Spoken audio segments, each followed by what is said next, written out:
أعوذ بالله من الشيطان الرجيم. بسم الله الرحمن الرحيم. سورة الفتح.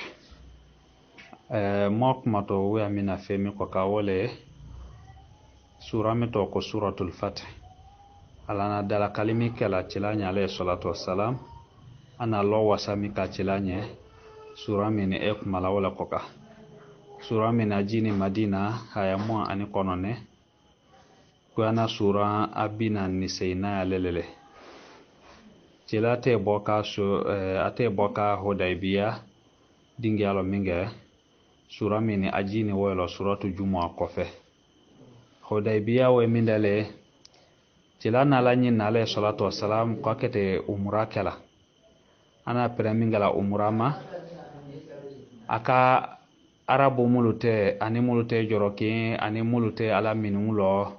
aka sama kan lo befe ka faanye ko aye ka fanka ko aye umra ke afana ni ka hadiya nyome mulu kanatela ni we heji fe aka osia mon ba fene ni gbengbe kaka fo afe aya waya si wolo o bela wini minde masa kafiru ya lon ka denge ya ka fo alala cila bonde kereke kama aboni minde kama aboni umra ke kane ma wofana we bana kita ko sila cila na bola wo biole ma kafiru ma son ka fo ko e do maka afana ma son ka fo hadiya nyome wulu fana ne do maka aka siyate cilanye ka siyate hadiya nyombe unye cilana te sina Usman na taala radiyallahu anhu kafoko ateta kumani Quraishi ule makanga ule kabe aya umra kuma sina Usman na watinin tala tamawo kono ana reta de ningala mouka sama kanachi kafoko sina Usman ko awa fwa wa osama kantima ke tunyele utu gwana hayana ni jira ka kuma oko ka suratu hujuratu kono kafo ni mo kuron kanna kibalo ya di ahma nyono foko ni alod lon ladu magwe falame do wole kala sababu nuzule ni aka kibalo ya memola mo bebete mine aka koke aka nata dimisa akwala kam so cilati wala kono alayhi salatu wassalam kwa wito kata ben Quraishi ukoka bon aka mo ki kwa ye nakana bai'a kanye bai'a mindale kana ka wete kanye o wete kadi nakato kala hewle tachilanye moke de sawati la ife kere dalo moni dia nango moni gbe nango mote nana bola iko mo gu ile chila ko alakato mo sama moko ni ko mo be sawati mote bwe wala he kanu aka wala he utaka ala gunungunu kota ni la baminde mautu kumalo surunya bi ma Hudaybiya akuma ya siya katimi ko mulu na timina lo Asia modo ala nyininte kumala jenjeyale mo tafsiru mi kono me ko nani tala baminde mautu anani benale kafala la nyina samini mo umra koto ye mo moko si ko mina timina wolo o kuma wule fola ala do sura mi kono ni cila waya si kono ana fola mo mulu nya kafo ko aye biafe abe bokine wodu yeno wuluti wala a kono kafo ko cilawe bola kwana so ba ko ata to a fola ko abe kuntutalo so modu ka keno kome mo bebe make alule ala ka kurazi bo ala ama ben cila ya tamama wo mo wuleto ko al mukhallafun me wotemi ken cilanya alayhi salatu wassalam mo mitalo riwaya du kajia kwata ne ko mafo mo wakiri mo chemena do basika alati me obe koka o jama kurumulu teni we aka bai aka cilanya jirijun koro alaka kuma okoka riwaya kajia mola kafo ko wolon kana moti de du koro koka mo mi afisi akati me alu koka fen fena na sona wa bai ama kwala ko ko we jafa ulu bema o atena na ko kala wulu la wulu we ka kuna di jomule laqad radiyallahu anil mu'minin idh yubayyi'unaka tahta ash-shajara momulu maben waya si o mautu ala kajia celala na ka bota mamino ngete Khaybara dala kala anye jawdi awni aya nafu baba mulu ye wo beketo atalele me sarati mi ala momo mabia kere domino woti tenana biala ako kata Khaybara kere tono wo soro wo kumate kibalo ya wole na sautu una fe uma kajia ala kafo ala dinyalo tilana so ba uta do Khaybara da kala ala do waja momo mabia kere do mino woti tese duna Khaybara talo kafo ki fenjolo so alu fanan ko wolo ko fo ay la islama ko ka ko kata Khaybara ala kuma kan ko fo ay wo jema o kuma wonna to suran kono na ala kata dinyama o mulo timinde min wolo ala ko anye tila fo anye okay Khaybara ta ala oba o fo kawla te atana bena o mautu kama so mabe Hudaybiyah tama me akita kila kata mongwe o maulu fanga ya bon atale ulu fanga ya bon fanga berenti ule na kase kisabari ulu kere ko ma o kala ala be jafa ama ko mulu na timina ala be okolo kutoke anya ala ka haya ula jimo se to ulu mani suran kono o momulu na tula ko ni wa ma son kata kerelo o mawle to ko al mukhallafun ma ko ana mafo ko al mukhallifun wa afana mafo al mutakhallifun wala ko son ale faselo e kita mena mosia bombaya fo ale ko al mukhallafun ko momulu na tula ko men ni ka akoro ma fe bebe ke mukhallafun alu ya tungo ma ke aje la tende ala le buna yena ka fo herete aya kulo amanga ka biya kerelo ala ka kurazi bo ala ka ala dekurazi ala nani alu la dekurazi la utu ama ben boma so aka fo ama utu kol mukhallafun ala na momulu la dekurazi la ala na momulu la tulako ni ama ben ile chila ya tama wo makata Hudaybiyah lo fona ama wala kol mukhallafun Hudaybiyah korone to Hudaybiyah me koron we so to la ni o koron yene fenan la so to la ni o koron yene la ken ko mi ashabul hijr samuda nga uta place fenan tetemi Hudaybiyah lewe ale manja makana makan to fele ani makan sunyen bale nyona bibi mino ni mo esa fa ale ka foko so we se ama melon ladu kaji ko fandi ko weta asila makan kono ya ma we dona makan lo we dona makan no wole ko so ala buk mani ana fala ko bi batni makka ta ko makan kono ka o kuma foni we surano maseto wule man so mukadima mi suranya wole we kala famel di moma ala wala bismillahir rahmanir rahim suratul fath la wasa ko fo sura da kali ko fo sura ala ko masami qur'ani inna kunna ala fatahna laka ne ala lena da kali kala ile ciranye fathan da kalila mubina milanjana mani liyaghfira laka Allah sa ala yaqulu kutoke ile ciranye ma feno kuto inye taqaddama timina min dhanbika ile cirajurumulo wama ani fen kolo kutoke inye ta'akhara minatulako ijurumulo ويتم نعمته أن مودفا عليك إلى كلامة ويهديك إيكنا صراطا سلما يسيما مستقيما ملاتريني دا كلمة كني تلاني عليه الصلاة والسلام لن لا سيما بكا جاكو Hudaybiyah لكوي دوكا جاكو مكان دالكا لكوي وقومي هيادو جيني أبوتو لالي Hudaybiyah wole koson lon la siyama na guyala Hudaybiyah da kalile koka kere make o keni foka benele ani kafiru ni nyon woche so wala bani foka benema me ala na foka ben on kala mindelo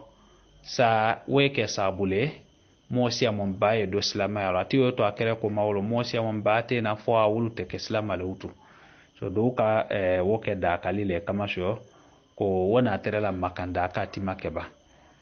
mulu donaye na ko makanda kale wulu ko filo madile me ala nyini kolele minnato kake nutu in yafo inna fatahna laka ala ko konne ala benada kalike ile cilanye fathan da kalila mubina milanje na mayani ngete wokela inye me ana fola filo madi biolema me ala nyini mina nato kela ni kata wulu tafasi ele wokenya lewe liyaghfira laka Allah sa ala qulukutuke inye ma fi'ula taqaddama min dhanbika mulu wetimi ile cila jurumuno wama anifin ta'akhara mina tulako min dhanbika kabo ile cira jurumulo wa yutimma ni'matahu atidaw ma fanani anne ma dafa alayka ile cilama ni atani kala cilaya ne male e wo dafa ima wa yahdiyaka ile cila kana yagbete ki sawati kananka wa yahdiyaka i sawati siratan slama yasiyaka mustaqiman mitrini kama so cila mo kana nele koko mewe ala kamena kwa kana wokorole akita sawati la kana ya koka walaula an thabbatnaka laqad kitta tarkanu ilayhim shay'an qalilan kunate kone ala lena ile cila sawati la kutiwe surunya kafo ite mile kata ma fitinna wo yahdiyaka e kanane tala yano ni kala famu yaldi moma ala waleke wa yansuraka Allahu alana dakali wo kala ile cila nyele sa i mademe nasran bunyala azizan mi bunyami ni agbiyani lon law ko azizan mi ko le bunyami wa yansuraka Allahu ala ile cila mademe nasran demanila azizan demani mi gbiyani wala nyine mindale demani mi ya awe kala inye i ke mo bale mo nya ko fenani yani mu'izzan demani na mi mo kala mo bale ko kumala nyine bebele we huwa alladhi alale masale anzala sakinata alena mafala jila jusula ji alena wala jila fi qulubil mu'minina mu'minu jusukurulo jila saba ule koyewe liyazdadu sa aya jirijiri imanan limani ala ma imanihim kala aya limani qorokoka wokorole sa aya jirijiri denge yala kala aya denge ya qorokoka walillahi junudu samawati ala ko kwa fola monye ake kafanya kwa jihadike wota jela kafo kale ala kolinne wala kafiru makosanyate anyana wala koso suranti minino ana fola watiwe ala diala lan tasara minhum alati ba tasara kafiru atekani alu ya jihadi kerele walakin liyablu ba'dakum bi ba'd me foye dokola jarabi dola sayeta sara nyuma di ama wokuma la se kona beya ni nyagwe ma ko kajia mola jihadi keremulu fela yala ale ala beoni we so abaw ko ka ate wokela desema ko samvara wurunvla ko kere dembe ale ala talele du fara wurunvla du naloke wokere dembe ale ala kimbisa talele wa kana Allah ko ala sawatini ibn atiya ko kuyafo ko ala sawatini kuyafo ko ala kende kuyafo ko ala sawatini mo chomo uta fatene aya tafsirulo wa kana Allah ko ala sawatini aliman aliala lo abello ni labale hakiman abekititi labale liyudkhil almu'minina iwayna ala yajadi o kala frosele akoka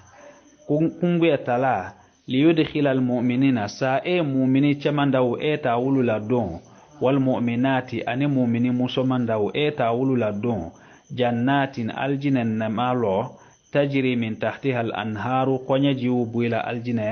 mikro khalidina aliala lo abedu menvene fiha aljine okono wa yukaffira anhum afanani lo qutulike anye sayiatihim aya qujula ana jurumu mulukala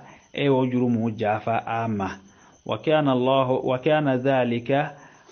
ko mu'mini bebewla dun aljina kono ka jurumu jafa ko keni عند الله على فعله فوزا وكان النصر لله عظيما النصر ميابون ويعذب المنافقين يوانا على جادي قول ببيالا لا أكون دي من دله سايتا ونا في تشمان داو ايتا مدينة ونا في تشمان داو ايتا ولو فناني جانغتا والمنافقات أني مدينة ونا في مسلمان داو ايتا ولو جانغتا والمشركين أن مكان فلانغا فو إتا وچماندا جانغتا والمشركات أن مكان فلانغا فو مسوماندا أفنني تا ولو فنني جانغتا الظانين ملكني جيالي كبوالي بالله كالو علما ظن السوء جيالي جولا ملو جيالي جوكلا كالو علما قالتنا دين دمنا قسلما يتنا تالا نيفه ko eta o mo jangata kiamalona kwala wila welema alaihim da'iratu sawi mulu jeyali ju kala ni o kallo alama alako alaihim da'iratu sawi ko juumola kuyoteta ko wewo mowuma ko juumiye ni e mola minna ko wole wo mowuma aha ay je ali juumi lola ala mani we ala ko haraki ko wole kani kale mowula kuyote kala mini alayhim da'iratu sawi ko juumi mola minna ko wole wo mowuma wa ghadiba Allahu alayhim ala ko kawe mone wo mowuma wala anahum awa danka majinje anne mala wa a'adda lahum jahannama awe janama lobbe anye fenani wa sa'at masira janama wajuya mo ko sedingiala mo la bandingiala walillahi junudu samawati ala ko kala si ko monye fenani kafo kama gban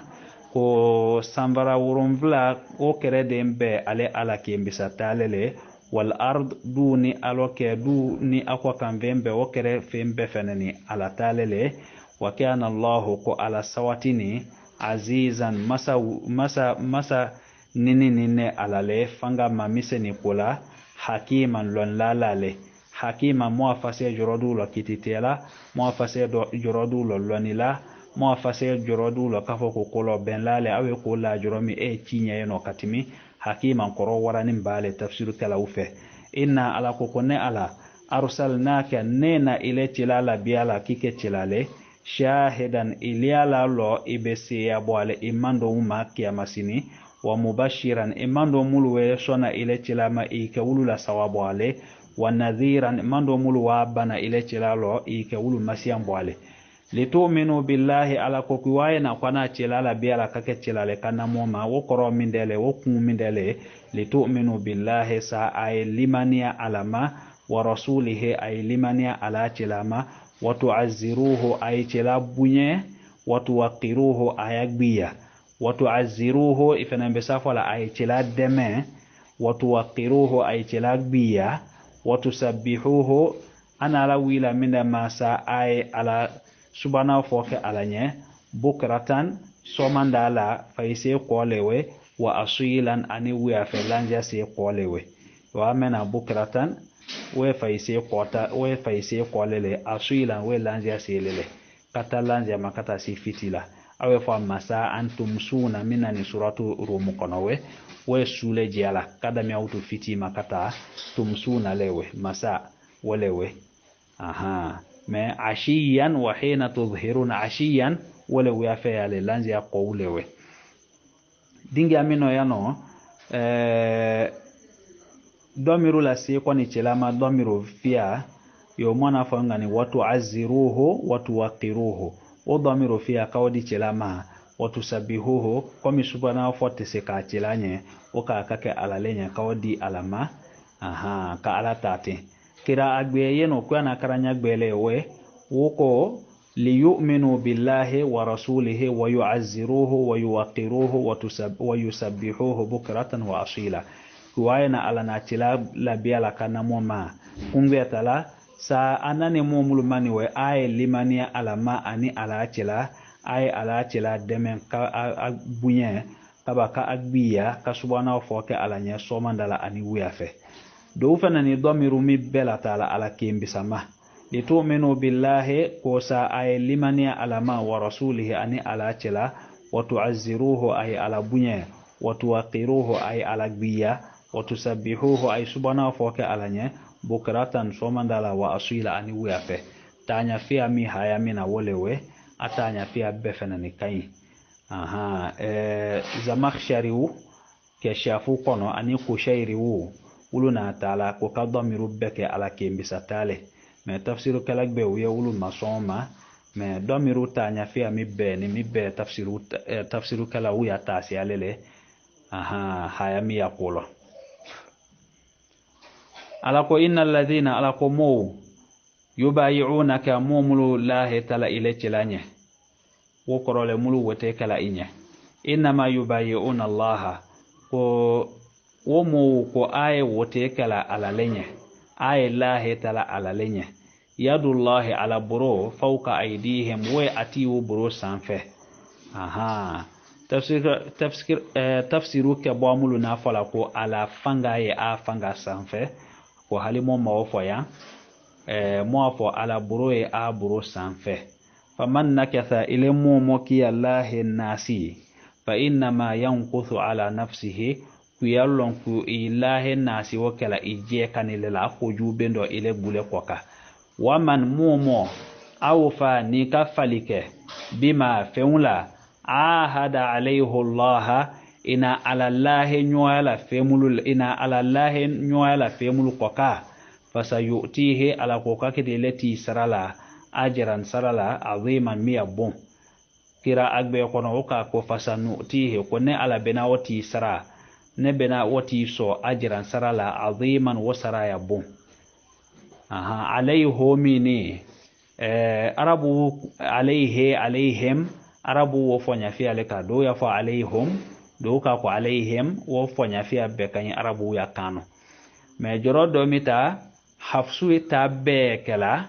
kesralele mina ko sana do mi kala do male lon law ka kuma siya monvo me solul magami si wana fa kwala la kwale kwanina atakhiriju miena na fanga na warala anyako wole momulu na fala kuwaye na kwake ni bamale komi lahi yagbili lahi fembale o yano o ni kesrate ta nyombe kwa ni bamale ka kata nyombe kwale na famu ya limisho la ma ko wolewe lo ladu fanani ka fo ka wala sawati ala ko sayaqulu lakal mukhallafun momulu latoni ko ala be ko mo keta funye min al a'rabi kabo arabu sunna mawlo cela nata nyin namulo fe ko ay bokine kata umrala na mason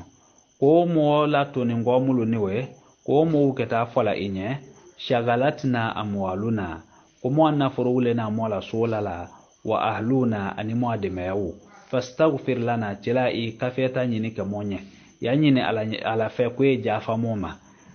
ala ko yaquluna ko mo folikala bi alsinatihim anena ma ay feunle fola anena laysa fi qulubihim mite aju sukuru kono ay fe me funya ni cela tunya talo me afo anye qul ala ko cela afo anye faman yamliku lakum min allahi shay'an jene do yeno miti be se ka feni mara alunya kafara alala je be se ka feni mara anya kafara alala in arada bikum darran ni ala qatra yala nyini alule au arada bikum naf'an wala akan munafan nyini ale aw munafan la nyinna ale na ka fo ko atroya je ke da troya la se ko la kabo ala ama na ka fo ko amunafan je yeno mi be se ka don ani munafan woche bal qama o kuma to ye kana allah qala sawatini bima ta'maluna khabiran e dulem balele feula ay mulu barekela bal amo kuma to ye zanantum alu unafiuna je alale allan yanqaliba ar-rasul qutilatna qasila wal mu'minuna qum mu'minu fanantana aqsila saba mulu kafuni aletila kakabo katata mawla ana je alale qutilani saba ulu tenana aqsila ila ahlihim kata aya mawma abadan fefe qatana aqsila utu kata dongo nyauma fefe wala na ana wala jiyala wazuyina dhalika wajiyali juwo fanani kamasi sueta na kawala chinye fi qulubikum ajuso kurolo wa dhanantum akajiyali ke dhanna sawi jiyali jubedila wa kuntum ko alu kende qauman akende mowlele bura mo harakin mulete ale ani herefo imanga alakana amawe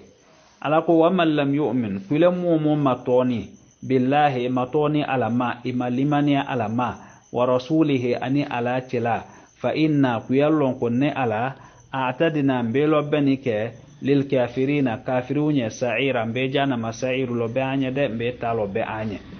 walillahi mulku samawati ala ko samara we samara wurumla mara o masaya kwale ala talele wal ard du fara wurumla masaya wa fanale ala talele yaghfiru liman yasha e jafala mole mamumi wadiala wa yu'adhibu man yasha afanane mole jangatala mi wale ala diala wa kana Allah ala sawatini ghafuran ulokoto masal bale rahiman hina bo bale sayaqulu al mukhallafun ala ko mola to ngowulu ko wulu keta fola idan talaqtum ni alu kata ila maganima kata keretonuma khaybara keretonole koywe na kafo ko ata tole idha aradtumul intilaqa ila maganima na kala nyini kwa ta tole kere tono uma Khaybara kere tono uma litakhudhuha sa aita o kere tono uta ni aka subiolo kafa ta tole kere tono ta ya wolo aka da fola dharuna kwa moto yeno natabi'ukum muabiya apo yuriduna aya feleo an yubaddilu kwa je malike kalam Allah ala kumakana kul ala kumvamadu afo lan tattabi'una tilafa anya kwa tana biala moko de kadhalikum kwe wonyale macho qala Allah ala nafatene min qablu kakungo ayikuma ala nafola kuni moka folomi motato Khaybara kere tonoko kwa kitafola kwa ibia moko woti wo fomonya fe mo hakima kolete wole fasayaquluna na kawfa anya kafo kwa ate biala ako aktuto eno kafo bal wokuma to tahsuduna na ay mo besewende yalale ata fele mo ata disho kere tonolo nyote ala mafotun kafo ko mo kabia ako katai ala fene mafo kafo mumu mabeho daibiya tama woti kata Khaybara ta fen woti kata Khaybara talo ala mawfo ifo ay mo besewende yalale bal amo kumatwe kianu ale unafe ukende la yafqahuna ate famulikala illa qalilan mafo fitini wokoro mindele mi konyaena alo ko mote konyaena alo mafo mo fitin afitin ne ko famuna aha dogo la yafqahuna kwate famulikala illa qalilan ay femi famuna wado aha meminya fia mibbe nya sawatin nele kwana haya mina abese fasela nya fia obema iwolo moko ni nagbiyala mikoka la yafqahuna ate famulikala illa qalila mafo fitina ay ko minya ena wado katima dankoka ala kwa anya welo utu qul lil mukhallafin ko cila afo mola to ni ngwulunye mo mulum mabekere do macho mulum mabeho daibiyata mama o mola to ni ngomulu ni woni ala na kurazi bola ala ko fole mola to ni ngwulunye min al arabi kaba arabu sunna mawlo satud'auna qana to alukila ila qaumin kata mogwe uma uli ba'sin wulu fangati lele shadidin fanga milo gbeyani Khaybara tamina atena ta wolo kama so ala oba ofa kalatie me ala kete gizame gbe kala kun akete akila kata mogwe uma wulu kwani fangati lele fanga milo gbeyani tuqatilunahum ayata kata omo kere jihadi biuma au yuslimun wala atita ala bankere kuma ayata aje qur'anye aha ala qolo utu fa in tuti'u ni aka soma ka ala labato yu'tikumullahu ala baso ajran sarala hasana saramikai wa in tatawallaw meni aka qodun kama tawallaytum komi ana qoduna temi min qablu ka kongo wonye ana qoduna temi Hudaybiya ta malo amake katialo na ki ban fanga gberenti wulu kere ko mawonya sukin ka ko yu'adhibukum qala bi ajangata azaban jangata la alima mi dimine do kira agbe yeno karangenya agbe ko nu'adhibukum ko ne ala bi ajangata azaban jangata la alima mi dimine wokuma ufo mingeni setite mulu nyani lanjuru ya ala jangalo to mulu ya alo nyagbe mulu ya alo toke majibo mulu ya alo uluka kanto chila nuta keto dimino kuma mi fokani alaka hayala ji kafo wulunye ko alu sende kerelo laysa alal ama haraj ko siti te nyagwema wala alal araj haraj toke majibo ko siti fanante oma mumi ajila sema sengereni ko siti fanante oma wala alal marid haraj jangalo to fanani ko siti fanante oma ala ko kawe jihadi ko dunumbo wulu bekun wa man yuti illaha kule fen ka ala labato wa rasulahu ka tilala bato lanjuru wile la sile mabe jihadi ma edo soni alalo isoni tilalo ala kuma kan si abete jihadi kole nile ka to ya bona ikason alama ka son tilama yudkhiluhu jannat ala ko abila don na ko kono tajri min tahtiha al anhar konya jiu buela na ko ulukoro wa man yatawalla maile fen koni ki banki kodon yu'adhibuhu ala ko kabi jangata azaban jangata la alima mi dimini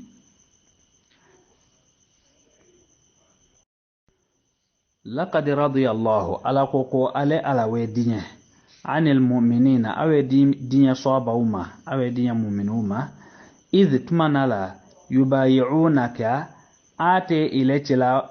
la ate lahi tala ile chila nye tumana mina tahta shajarati jirijunko bai'atu ridwan kumala wole kwa kani tumana mina ana wote kala ile chila nye tahta shajarati jirijunkoro fa'alima ma ala kafin fi qulubihim femi sawatini aju sokoro kono femi te aju sokoro kono kabo tunyelo kafalala mogbu wote mikani mo fate mi mo kita katene anillahi ma famite aju solo ala ko kawo belo fa anzala sakinata ala kala jilike fa anzala sakinata ala kajusula ji akawala ji alaihim saba uluma wa asabahum akasara fathan dakalila qariban misunyani wa maghanima kathiratan afanani ka asara fanani keratono siamona ya'khudunaha akete keratono mulutala wala kan khaybara keratono wule wa kana Allahu ala sawatini azizan masanini hakiman lullabalale wa'adakum Allahu maghanima kathira alawe alu jimadia keratono siamombala ta'khudunaha akete keratono umiala fa'ajjala lakum hadhihi khaybara tamini ala lena wallati ala anye kawbosi ala fiobene wa kaffa aydi an-nasi ankum afanani kamo burolo mi akabo ama awiwi ko atato khaybara modu yeno wulu ya fe ko kata be ayade ma yaw ko ka ako ala ka wulu belo mi akabo ayade ma yawma kaba kasi an berembe wulu jusokurolo ala wole fani wa kaffa aydi an-nasi ankum akamo burolo mi akabo ama walitakuna ana wobbe kale kakere tono siya mawulu lati ya kadi ama kaju borolo mi akabo ama ana wobbe kale sa wuluke ayatan kawanangole lil mu'minina mu'minunye wayahdiyakum afanani alu mu'minu kana wokorole a sawati siratan silama ya siyaka mustaqiman silama ya siyamitireni madama ay kana yalo le wutu koko iwe ala kamena kwe a kana wokorole wutu kwe a sawati kana ya koka mislu ya fonga ya yu annabi ile chila ittaqila siya alanye chila siya na alanye koko me kumala nyini mindele kwe sawati alanye siya koka ya yu allazina amanu aminu qalu mulku kwa wa limania alama kwa limania wokorole ay sawati aya limania koka wokuma suleni wayahdiyakum kwe ala sawati kana yalo siratan akete ala sawati la silama ya siyale koka mustaqiman mitrini wa ukhra ani keratono be fenani ye awe ajimadi wala wa wa'adakum ukhra awa ajimadi keratono bere wula lam taqdiru alaiha amma sebawo keratono uma ama osio babene kad ahata Allah ala yallani la kueti elike biha wo keratono wula ala yallani kawbelo awo bela min kala kueti wa kana Allah ala sawatini ala kulli shay'in qadira ala lisani fenikinge na bela walau qatalakumul ladhina halimu utika alu kere kafaru mulna kafiriyala la wallawul adbara atibe bueka kodon thumma waqafa la yajiduna waliyan atitna koti sorola wala nasiran afan titana demani la suyola atibe se ala sunnatullahi ko ala sunasiyalewe allati nga ala sunasiyalema kad khalat min qablu misuti wetimi ka kongo ataminye walan tajida ila tilatina soroli kala li sunnati llahi ala sunanye ala tasiyanye tabdilan itana fieni suyola wonye ala sunnat sawatin ne attesanzila wa huwa alladhi alale masale kaffa aydiyahum ankum alena juu burolo mi ala kabo ama wa aydiyakum anhum kaba ka alu fanani burolo mi akabo juu fanani ma bi batuni makkata wa kani makankono do ya fo kwa kani makandale la kokono ya jere tite wa moti okuma wakani premiele bi batuni makkata makankono min ba'di an wa kani feneko adfarakum alaihim ala baningo ala sila ala kama sho tafsiru ti una kumala riwaya di koka kafo momulu nande kwa ya nyalo finta chilana swaba uma bagawi kajia kwa chilana danne kala kwa ka nyamia aka bula jama obelo me a konti manzi ate bake aha me wobani ngoto ana nyingalu ni fe unkala aka bia aha min baadi an wakani fe ko azfarakum alaihim ala baningo ala genyala ama wa kana Allahu ala sawatini bima ta'maluna basiran ay fe kala ala nyaya bela basiran fenani aleki wenala nani alima mana alimun basira ma fotin abese ka lollale komi yano ni be safola wa kana Allahu ala sawatini bima ta'maluna basira loni lalele feunla ay mulukala ay fe kala kabelo basira bese fasila wala humul ladina kafiru alu le mawle kafaru alu le na kafiriyala wasaddukum aka makan kafiru le mawe wasaddukum aka alu la seko anil masjidil harami kabo makan lohro ma misima wala haramule kabale makani wal hadiya amada alu la seko ma afana ka hadiya nyombe la seko fanani ma'qufan wulu hurubisini o koro min dele ko alo miani ma'qufan bimana mahbusan alo miani aha ana alu kumandela kabo do mamma kan ko atitala kata umrake kaba fenani hadiya nyome mulu te fenani ni ati wulu gbengben kaba fenani kad wulu fenani kumande ko wulu kado makan fenani alaka o mani wal hadiya aka hadiya nyome u fenani kumande ma'qufan wulu liala lo alo miani mana oke ne fani kafo ahuru bisini ma chomo ya fatano ka hurbisi wo fanani mindele ka alomia a habusu an alomia ni wo hadiya nyome ulo miani ne an yabulu wa mahilahu kwa kana se aka na te dingyalo aka ka kata kana te juromi haramula kwa kase walaula rijalun ala kokoni chauti matake mu'minuna kabo mu'mini chemanda ulo wanisaun ani muso ni ulo timake mu'minatun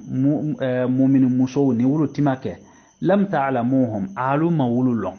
me hijra ke to wulu lambu ne amma se bola kana madina aka to kafiru ce mai ana ya mo nyamini nyono me aidi neka ala ko ni o mo utimake kafo ko wulu ni kafiru nyamini nyono lam ta'lamuhum aludo mawululon antatauhum akanata wululo dondo kama so ni ala ka kere ko daka ani kafiru woche aweta bena ko ka slama mulu nyamina alo ni ado malo atibe se kawulo donda kawulu fofo kafiru seno ala kawo mani fatusibakum o e kawto alu eta wululo dondona fatusibakum minhum ma'ara jurumu asyautu kabo mo ufe bighairi ilmin ado makeni hayallo ni le atita kiyama atani duna ju banzane lo ja silama uya chema aludo wa be fo nyama silama mo kafiri ma be walo take me aboni mindelo alutima atita kiyama atimalo ala ka wole fani ala ko welo utu iwaye na fana amma kere amma sontu ka kere daka anye ka faita be ako ka kundile we silama unyami na achema ala ka alo miya ka kere ko bolo liyudkhila Allah sa'ala ila dunike fi rahmatihi anne malo man saye mola do anne malo yasha umi wadiala minda to rahmatihi joromino ya ala fele kafo iwaye na na kere ko bolo sa kafiri mulu bete na fo ala ni we kafiri yalo e o modu so aze kawla do adine kono aka wole mane liyudkhila Allah sa'ala ila dunike fi rahmatihi aslama adine kono man mola yasha umi wadiala so ni kere makautu da kaliwe na kala makanda kawe na kala ate na mulu be fani o sia wambale na to yadkhuluna fi dinillahi afwajan o sia wambabe na kanado islama yalo a wole dia ni kafo wulu bete fo awolo na kafiri yakono ala ko welo waye na kere make kumvia akundi mindele islama uni kafiru nyami ni nyono ni sia kala kanya ati be islama sia mon fo akatra amalo o wekela nyebuti ba asho ma aratu fenvia e ka nyebule mo arabu kan foli boma afenen ka jurumule joromino yani lon lasia mo yewul na fasira jurumula ko jurumuti ba asho do fenen ka fase juru musumi le keta shola ni ka mo fo nyama ani kafiru do nyami nyono ile do malon mafuye a finge bo atodi mafoyi kafara boke so jon kan horeya ko woti we na amale ni we wala ko son kana haya minna ni suratu nisa kono fa in kana min qaumin aduwwin lakum wa huwa mu'min fa tahriru raqaba ti mu'mina na kata tere ka fo anya mini mowulo anya mini mowule lo ni we alu juule we ani wule nyamini nyono na ya fo ali kata sama kuma fa jon kan horeya utu kabe minna ma akafara bole we ko ma'aratu mini duna agbengbe na kata la banwema abe ke juru mulama abe ke nyebulama afena mbela ban fingema kafia kafara boma ama so ikete lon lawya kuma yana taala siami ko ka osiyalewe me ala kana lafzudi le kafo ko ma'arra sa owe fola komi be jate be se ninya na kafala la ama aratu mini abe se komi betala so nati ka fotenote isim haki titana sela nyebu kuma nado tika fo atika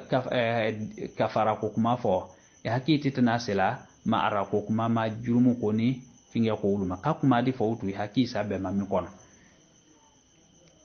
ako welo ko ana wala wila minda ma li yudkhila Allahu fi rahmatihi sa ala mola do adine kono yasha umi wale ala diala law tazayyalu ni islamu ni kafiru tika ni atika nyabonyono ni atika bonyonyena law tazayyalu ni atika bonyonyena kafaran islamu ya tafan afana lo ni kafa islamu le ni kafiru le fana ni woti kake la azabna alladhina ala kukuneti be mu jangata kafarumuna kafira minhum kabo makanga ulo adhaba ndiba jangata jangata la alima mi alodombo adimina jangata dimin me ama bonyonyena so wokake alaka atutete mutu nyote na atika bonyonyena wolonkana alati wa islam ulo sunama ati be fo kafiri yalo we ata jangata dile ala fenantibe ta a jangata kiamalona fenani o fenani jangata fiya o betibe sela kafona ama na kome ado mabonyonya na uto ana to anyonya na alaka kere ko ka tuteno kere maka utu alaka a borulo miami aka bonyoma alaka welo utu idh tumanala ja'ala alladhina kafaru muna kalikala muna kafiriyala fi qulubihim aju shukrulu alhamiyata aka fabade yake aju shukrulu alhamiyata aka ban kafonde somi ma miteke nula wala to ko alhamiya e fa ma arabu kanu al anafatu wal iba kiban kuma alako tumanala muna kalikala kafaru muna kafiriyala fi qulubihim ana kalikala aje kan jusukurulo alhamiyata banela ana bankela aju sukurulo ban suminde hamiyatal jahiliya bane koy mona fa ma wala ngo fabadea he mite kanula he motte son kafo ku yasewe kule rasulullah motte son kafo keta motte son mima ndake amuluni we wo fano baya mite aju sukurulo alaka wole mani tumana mina muna kelikala ikafo ban ikafo fano baya wala ikafo fabadea wo bebe setala hamiyatale me arabu kan jere iba kibankuma al anafa ndake motte soma idh tumanala ja'ala alladhina kafaru muna kalikamuna kafiriyala fi qulubihim ajzu qurulu alhamiyata ana bankala ajzu qurulu hamiyatal jahiliya dongo wuli bansula ana fabade yankala ajzu qurulu jahiliya muya fabade yasu wala koy fa anzala Allah ala kala jilike sakinatahu ajusula jila ajuso mafala ala rasulihi atila dema wa ala almu'minina qawla jifana almu'minuma wa alzamahum akamu'minula jimi kalimata taqwa ala nyasianya kumala wala la ilaha illa Allah ala ka ala jimi wala wa kanu islamu kani cilana sabuna kala ahaqqa biha alu leni kumawata kan wa ahlaha alu le fenani na kala kumaw dongole cilana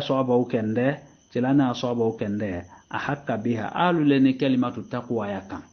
wa ahlaha alu le fena ni kalimatu taqwa dungo wule alu le na kala adungo wule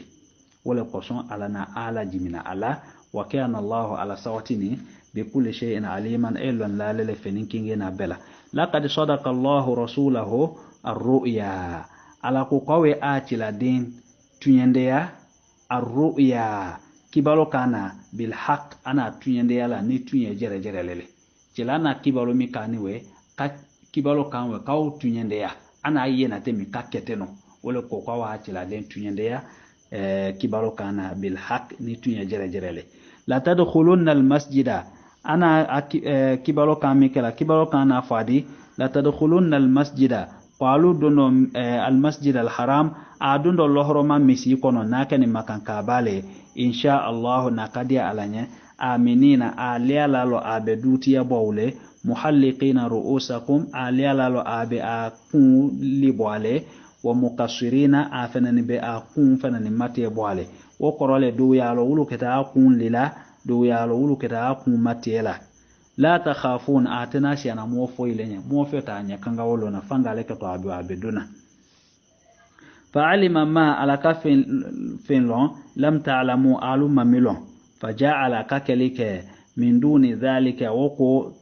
nye fathan akada kalike woko nye qariban da kalimi masunyani kada kalididi amaka kungonye febene huwa alladhi alale masale arsala rasulahu alaina atila den la biala bil huda nikana yale wa dinil haqqi ani tunye dinele li yudhhirahu sa'ata tunye dine wal deme ala dini kullihi dine tobbe koka wa kafa billahi shahidan ala we wasake siyala muhammadur rasulullah kutila ba muhammadi rasulullah ala tila dine walladhina ma'ahu momul kafoni tilafe ashidda'u 'ala al-kuffar ani jani kafiruma ashidda'u ani jani 'ala al-kuffari kafiruma ruhama'u bainahum wa agbanzan wochelo ay hena boalele agbanzana ruhama'u ay hena lawlele bainahum agbanzan wochelo silama umanga ka haya mi ko jema ka fa agbanzan kala juya nyona kinyalo fenda nyoma ani mogwe we kala hena ulla kaoke aka kedi ay hena ay juya kafirula ay hena agbanzan woche tarahum ikete ayena ruk'an aberu rukon ke bo bawle sujadan abe sudi ke bo bawle yabtaguna ayni likala fadlan fi sabande yala min Allah kafara alala wa ridwana ani ala dinyama ay wala nyinna simahum fi wujuhihim ato mase a nyawlo min athari sujudi kabo sudi nolo lolaw ka kuma siya mon fo joromi maya to mase min o dunyele ko eba kiyamale ko eba si gboromi ka motina wole ko eba ala noroyami dila salama uma e kala nyalo wole ko eba haka befo do ko noroyami ke to kiyamalo na gurra muhajjalin ko noroya wole ko e ke do tamala wole ma ibn jarir tabari kana ko be sabbetala kala ma akin soaze ka aditoyeno simahum fi wujuhihim atoma sawiya anyawlo min athari sujudi kabo sujudi nolo dhalika mathaluhum fi tawrah misalu ya minnani akula ngoma minnani sedna Musa tawrata kono wole fokanwe wa mathaluhum fil injil misalu ya minnani linjili kono sedna Isa ta kitabu kono akula ngoma minnani ye kezar'in wana afale afonne kitabu kono ko misalu ya le komi o sene nyami koka akhraja shatu'ahu sene mina atinzana bola fa azarahu tinzan woka sene finje kani woka waseme don fa azara shatu'u zar'a tinzan woka sene fin seme don fastaghlaba kagbiya fastawa kalogbiya fastaghlaba kalogbiya kalogbiya akaoke kalogbiya abese wotala fin swara ghalidan awelogbiya afana ni ishtadda afana bese wotala don so ghalidhun shadid wulule ta nyonve wati sia mahali ku ana kono haka walema fastaghladha akalo biya fastawa ala suqihi akila kenya asin koka yu'jibu az-zurra'a sanakala umma wala liyaghidha bihim al-kuffar alana amisalu ya waka mindalo sa kafirula mone ala wa'ada Allahu alladhina ala wamuji madia amanu muluna tonila wa amilu salihati akabara nyumauke kala aya limani ya koka minhum kabosla maulo maghfiratan ana wulu jimadi ala makutulila wa ajran anisara aziman saramiya bon